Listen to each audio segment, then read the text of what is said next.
Asia में चीन के प्रभाव को कम करेगा अमेरिका। अमेरिका ने बांग्लादेश के साथ की ओपन स्काई संधि। पूरी दुनिया को कोरोना महामारी में धकेलने वाले चीन को आपदा में भी अवसर नजर आ रहा है। बीजिंग आर्थिक रूप से कमजोर देशों को अपने जाल में फंसाने के लिए वैक्सीन डिप्लोमेसी पर काम कर रहा है। वो दूसरे देशों को वैक्सीन की पेशकश कर रहा है और उसे खरीदने के लिए लोन भी दे रहा है। भारत को घेरने के लिए चीन ने पड़ोसी देश बांग्लादेश को पहले कर्ज के जाल में फंसाने की कोशिश कर भारत से दूर करना चाहा, लेकिन भारत ने बांग्लादेश से अपनी दोस्ती फिर से पक्की कर ली। अमेरिका भी इस इलाके में चीन के प्रभाव को कम करने के लिए लगातार काम कर रहा है और इसी कड़ी में उसने अब बांग्लादेश पर डोरे डालने शुरू कर दिए हैं। एशिया में पाकिस्तान और नेपाल से पहले ही नजदीकियां बढ़ा चुके चीन को अब बांग्लादेश को अपने खेमे में करने से रोकने के लिए अमेरिका ने एक बड़ा कदम उठाया है। अमेरिकी अधिकारियों के हाई लेवल डेलीगेशन ने बांग्लादेश के अधिकारियों के साथ बैठक की। इस दौरान अमेरिका और बांग्लादेश ने ओपन स्काई संधि पर भी हस्ताक्षर किए। इस संधि से दुनिया भर के 30 से ज्यादा देश जुड़े हुए हैं, जो एक दूसरे के क्षेत्र में बिना रोक टोक यात्री विमानों के आवागमन की अनुमति देते हैं। दरअसल इस संधि के पीछे अमेरिका का मकसद है चीन के प्रभाव को कम करना। अमेरिका अपने राष्ट्रपति चुनाव में व्यस्त होने के बावजूद दक्षिण एशिया में चीन के बढ़ते प्रभाव को कम करने में जुटा हुआ है।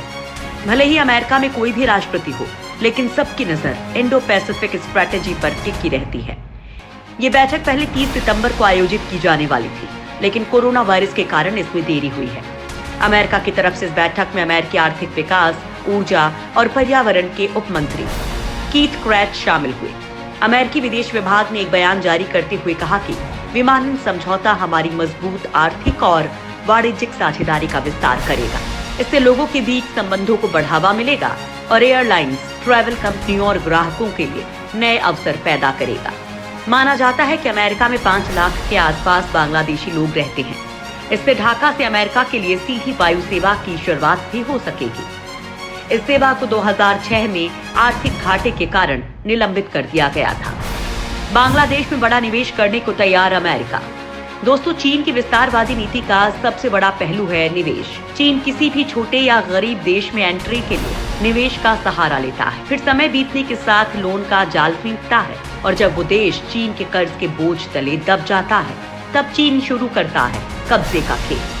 चीन ने बांग्लादेश में 26 अरब डॉलर का निवेश किया है, जबकि 38 अरब डॉलर निवेश करने की इच्छा जताई है। इसके साथ ही बांग्लादेश उन देशों में शामिल हो गया है जहां चीन ने आधारभूत संरचना में सबसे ज्यादा निवेश किया है। इतना ही नहीं, चीन ने बांग्लादेश के 97% उत्पादों पर से टैक्स हटाने की घोषणा की थी। चीन के इस बड़े ऐलान से गदगद बांग्लादेश के राजनयिकों ने इसे पेइचिंग और ढाका के संबंधों में मील का पत्थर बताया था। हालांकि ये सिर्फ चीन का पैंतरा भर है। चीन ने अपने कई पड़ोसी देशों को इसी तरह से कर्ज के जाल में फंसा रखा है। हालांकि अब एशिया में चीन के इस जाल को कुतरने के लिए आ गया है अमेरिका।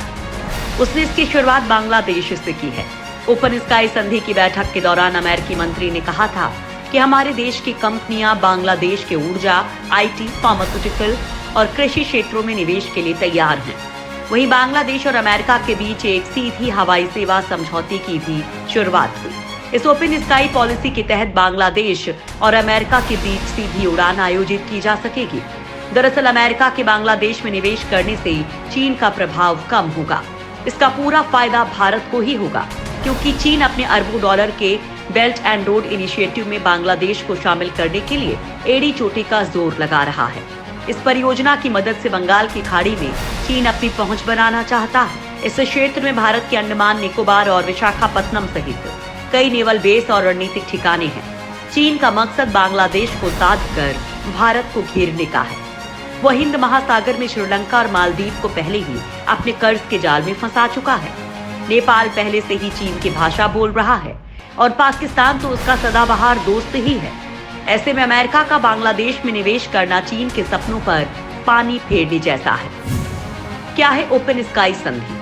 दरअसल अमेरिकी राष्ट्रपति डी आइजनहावर ने पहली बार जुलाई 1955 में मुक्त आकाश संधि को लेकर प्रस्ताव पेश किया था।